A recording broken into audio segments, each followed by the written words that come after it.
சக்திவேல் வீட்டில் பேசிக்கிட்டு இருக்காங்க. என்னன்னா இந்த பழனிவேல் பண்ணுற விஷயத்த பற்றி தான்.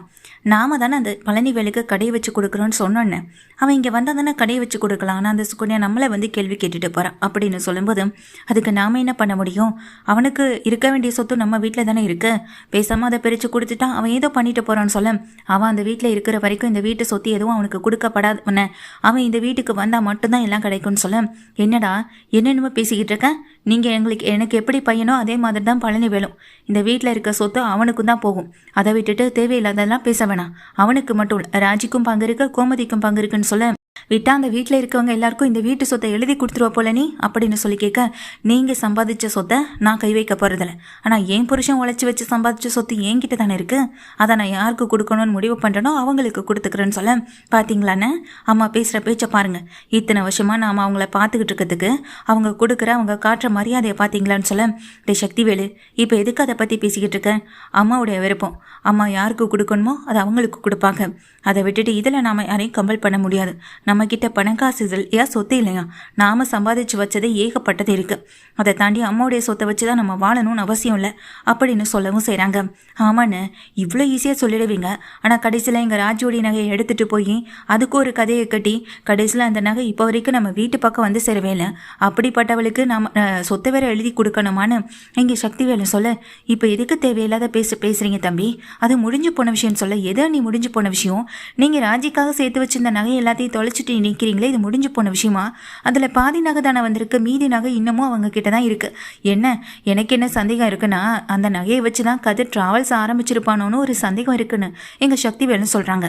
இதை கேட்டுக்கிட்டு இருக்க முத்துவேலு, சுகன்யா தானே இந்த வீட்டுக்கு வந்து நிலத்தை விற்று அந்த பணத்தில் எங்கள் கதிருக்கு ஆரம்பித்து கொடுத்ததா நீ சொன்ன. இப்போ என்ன நகை தான் வச்சு அவங்க ஆரம்பிச்சிருப்பாங்கன்னு சொல்லிட்டு இருக்கேன்னு எங்கள் முத்துவேலு கேட்குறாங்க. என்னென்ன இப்போல்லாம் நீங்கள் எனக்கு சப்போர்ட் பண்ணுறீங்களோ இல்லையோ, இல்லை என் பிள்ளைக்கு துணையாக நிற்கிறீங்களோ இல்லையோ, அந்த வீட்டில் அந்த பாண்டியன் பையனுக்கு தான் நீங்கள் சப்போர்ட் பண்ணி பேசிகிட்டு இருக்கீங்க. எனக்கு என்னமோ சந்தேகம் என்னென்ன எனக்கு உறுதியாகவே தெரியுது. அந்த நகையை வச்சு தான் அவன் அந்த ட்ராவல்ஸே ஆரம்பிச்சிருக்கான் அப்படின்னு சொல்கிறாங்க. எனக்கு ஒரு விஷயம் புரியலை. உனக்கு யார் மேலே கோவத்தை காட்டுறதுன்னு தெரியலையா, இல்லை என்கிட்ட கோவத்தை காட்டுறது இப்படி தான் காட்டணும்னு நினச்சிட்டு இருக்கேன்னு சொல்லி கேட்க, ஆனால் ஏன்னு நான் என்ன உங்ககிட்ட கோவப்பட போகிறேன்னு சக்திவேல் சொல்ல, அதுக்கு முத்துவேல் ஒரே விஷயத்த சொல்கிறாரு. அந்த கதிர் நம்ம பணத்தை வச்சோ இல்லை நம்ம நகையை வச்சோ அந்த ட்ராவல்ஸ் ஆரம்பிச்சிருக்க மாட்டான். அவன் பணத்துக்கோ நகைக்கோ ஆசைப்பட்டவன் கிடையாதுன்னு சொல்ல, அம்மா இங்கே பார்த்துக்க மாதிரி இங்கே மருமக மேலே எம்புட்டு பாசம் வச்சுருக்காருன்னு சொல்ல, அவர் மருமக மேலே அவர் பாசம் வச்சுருக்காரு. இதுக்கு என்னத்துக்கு நீங்கள் அதை குறை சொல்லிட்டு இருக்கீங்க? அவர் இனிமேலாச்சும் தான் மருமகன் தான் பொண்ணுன்னு நினச்சி சந்தோஷமாக இருந்தால் சரி அப்படின்னு சொல்லி மாறி சொல்ல, அப்போ எல்லாரும் அந்த வீட்டு பக்கம் சாஞ்சிட்டியா அப்படி தானேன்னு சொல்லி கேட்க, யாரும் யார் பக்கமும் சாயலடா, நீ தான் தேவையில்லாத விஷயத்தை பற்றி பேசிகிட்டு இருக்க அப்படின்னு சொல்லும்போது, சரிண்ணே நீங்கள் சொல்கிற மாதிரியே வச்சுப்போம். அவன் நம்ம வீட்டு நகையை வச்சு தான் அந்த ட்ராவல்ஸ் ஆரம்பிக்கலனே எடுத்துப்போம். அதுக்கு என்னென்ன ஆதாரம் அப்படின்னு சொல்லி கேட்க, அதுக்கு என்னதான் ஆதாரத்தை கொண்டு வந்து காட்டினாலும் நீ எடுத்திருக்க முடிவுலேருந்து மாற போகிறதில்ல. நீ எடுத்த எந்த விஷயத்தை பற்றி பேசுகிறியோ அதுதான் சரின்ற மாதிரி இருக்க போகிறேன். ஆனால் கதிருடைய மனசில் அப்படிப்பட்ட எண்ணம் இல்லைன்னு நான் உனக்கு நிரூபித்து காட்டட்டுமான்னு சொல்லி சக்திவேலை கேட்குறாங்க. இங்கே முத்துவேலை கேட்குறாங்க. முத்துவேல் கேட்ட கேள்விக்கு சக்திவேல் எதுவுமே பேச முடியாமல் திகச்சு போய் நிற்க, என்ன தம்பி இப்போ பேச்சை காணும் அப்படின்னு வடிவு கேட்க, அதானே இப்போ பேசுங்க நாங்கள் மாறியும் சொல்ல, இங்கே பாரு முத்துவேலு, என்னதான் நீ அந்த குடும்பத்துக்காக யோசிச்சு பேசுறியோ இல்லையோ, ஆனால் நீ பேசுகிற விதம் எனக்கு சந்தோஷமாக தான் இருக்குது. ஆனால் இவன் எப்போதும் திருந்த மாட்டான், இவன் இப்படியே தான் இருக்க போகிறான். இவனுக்கு நீ என்னத்தை நிரூபித்து காட்ட போகிறேன்னு பாப்பத்தாவும் கேட்குறாங்க. அதுக்கு முத்துவேலும் கொஞ்சம் பொறுமையாக இருங்க நடக்கும் அப்படின்னு சொல்லிட்டு இங்கே முத்துவேல் என்ன பண்ணுறாங்க, தனக்கு தெரிஞ்ச ஒருத்தர் ரொம்ப வேண்டப்பட்ட ஒருத்தரை அந்த பாண்டியன் ட்ராவல்ஸில் வந்துட்டு காரை வந்துட்டு புக் பண்ண சொல்கிறாங்க. அதே போல் அவரும் இங்கே பாண்டியன் ட்ராவல்ஸில் வந்துட்டு காரை புக் பண்ண தான் செய்கிறாங்க. நகை நிறையவே எடுத்துக்கிட்டு அந்த காரில் தான் அவர் போகவும் செய்கிறார். அதே நகையை அவர் காரில் விட்டுட்டு இங்கே முத்துவேல் சொன்ன மாதிரி வரவும் செஞ்சிடறாரு. நீங்கள் சொன்ன மாதிரியே செஞ்சுட்டீங்க அப்படின்னு சொல்லும்போது, இங்கே பார் இன்னும் கொஞ்ச நேரத்தில் அந்த கதிர் இங்கே ஃபோன் பண்ணி விஷயத்தை பற்றி பேசுகிறானோ இல்லையோ, ஆனால் அந்த நகையை பற்றின விஷயத்தை அவன் சொன்னான்னா கண்டிப்பாக அவனுக்கு நகை மேலே எந்த விருப்பமும் இல்லைன்னு தெரிஞ்சுக்கலாம் அப்படின்னு சொல்ல, என்னென்ன நீங்கள் அப்படின்னு இங்கே ஆச்சரியத்தோட சக்திவேல் பார்த்துட்ருக்கேன். இங்கே சக்திவேல் வந்துட்டு ஃபோன் பண்ணி விஷயத்த சொல்வார்னு அவருமே வெயிட் பண்ணிகிட்ருக்கேன். அவருடைய வீட்டில் எங்கள் முத்துவேலு சக்திவேலும் பின்னாடி வெயிட் பண்ணிகிட்ருக்கேன். இன்னும் ஃபோன் வரவே இல்லைங்க ஐயா அப்படின்னு பின்னாடி ஓடி போய் சொல்ல, எனக்கு தெரியாதானே? கண்டிப்பாக தெரியும். அந்த நகையை அவன் எப்பயோ பதுக்கி வச்சுருப்பான். பதுக்கி வச்சது மட்டும் இல்லை, கண்டிப்பாக அவன் இந்த நகையை இந்நேரம் விற்று பணமாகவே ஆக்கியிருப்பான். போலீஸு கேஸுன்னு எதை வந்தாலும் சமாளிச்சுக்கலான்னு அவனுக்கு அம்புட்டு நம்பிக்கை இருக்குன்னு நீங்கள் தான் அவனை இன்னமும் நம்பிக்கிட்டீங்கன்னு சொல்லும்போது வெளியில் கார் சத்தம் கேட்குது. கார்லேருந்து இறங்கி வர்றது யாருன்னு பார்த்தா இங்கே கதிரா இருக்குது. கதிர் அந்த கையில் நகையோடைய வரவும் செய்கிறாங்க. ஐயா, கொஞ்ச நேரத்துக்கு முன்னாடி நீங்கள் தானே இங்கே பொண்ணு கல்யாணம் வச்சுருக்கேன், நகையெல்லாம் எடுத்துகிட்டு போயிட்டுருக்கேன்னு சொல்லிட்டு இருந்தீங்க. இப்போ பாருங்கள், நகையை நீங்கள் கார்லேயே விட்டுட்டு வந்துட்டீங்க. முதல்ல நகையை பத்திரமா எடுத்து வைங்க ஐயா, இல்லைனா கூட யாரையாவது நம்பிக்கைக்கு உரியவங்களை கூட்டிகிட்டு வாங்க. இதுவே வேறு எங்கேயாவது மிஸ் பண்ணியிருந்தா நீங்கள் கஷ்டப்பட்டு உழைச்ச இந்த நகைகள் எல்லாமே போயிருக்கும் அப்படின்னு சொல்லி கதிர் அந்த நகையை அவர் கையில் கொடுக்க அதை வாங்கி பார்த்தா அவரும் ரொம்ப சந்தோஷத்தோட ரொம்ப நன்றி தம்பி அப்படின்னு சொல்கிறாங்க.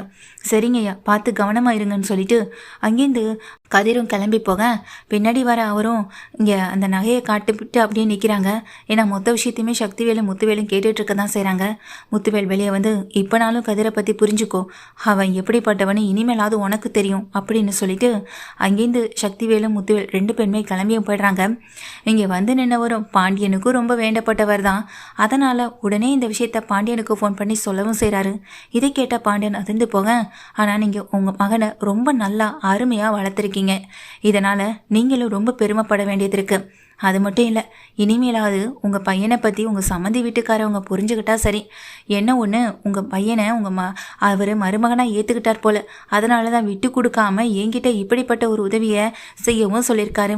உங்கள் மகனுக்கு இருந்த கெட்ட பேரை உங்கள் சம்மந்தியே இங்கே தொடச்சிட்டாரு அப்படின்னு சொல்லி உடனே இதை பாண்டியனுக்கு ஃபோன் போட்டு சொல்ல, பாண்டியன் இதை கேட்டு ரொம்ப சந்தோஷப்படுறாங்க. நீங்கள் சொல்கிறதை கேட்கும் போது மனசுக்கு ரொம்ப சந்தோஷமாக இருக்குன்னு சொல்லி பாண்டியன் ஃபோனை கட் பண்ணவும் செய்கிறாங்க. என்னாச்சுப்பான்னு சொல்லிட்டு அங்கே சரவணனை கேட்க, சரவணன் கிட்ட விஷயத்த சொல்கிறாங்க பாண்டியனும். இதை கேட்ட இங்கே சரவணனும் பழனிவேலும் ரொம்ப சந்தோஷமாகறாங்க. எங்கள் கதிர் எப்போதும் போல் ட்ராவல்ஸ்லேருந்து வீட்டுக்கு போனதுக்கு பிறகு தான் வீட்டில் எல்லாருமே கதிருக்காக காத்துக்கிட்டு இருக்கதும், கதிர்கிட்ட விஷயத்த சொன்னதுக்கு பிறகு கதிர் இதை கேட்டு ரொம்ப ஆச்சரியப்படுறதுமாகவும் இருக்கவும் செய்கிறாங்க.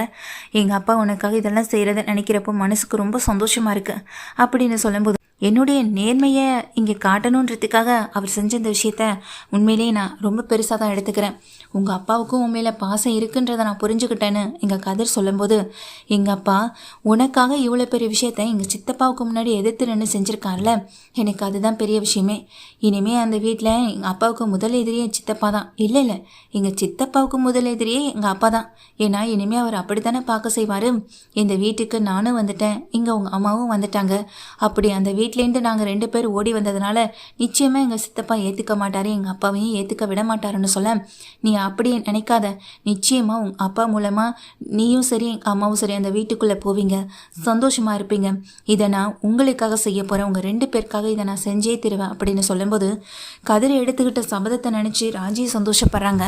ராஜிக்கு ரொம்ப மனசுக்கு சந்தோஷமாக இருக்குது. உண்மையிலேயே நீ சொல்கிறது நடக்குமான்னு கேட்க, நீ உங்கள் அப்பா கூட சேருவ, எங்கள் அம்மா அவங்க அண்ணனுங்க கூடயும் உங்கள் அம்மா கூடயும் சேர்த்து வைக்க போகிறேன், நிச்சயமாக நடக்கும், இதை நான் செஞ்சே தருவேன்னு கதிர் இதை முடிவெடுக்கவும் செய்கிறாங்க.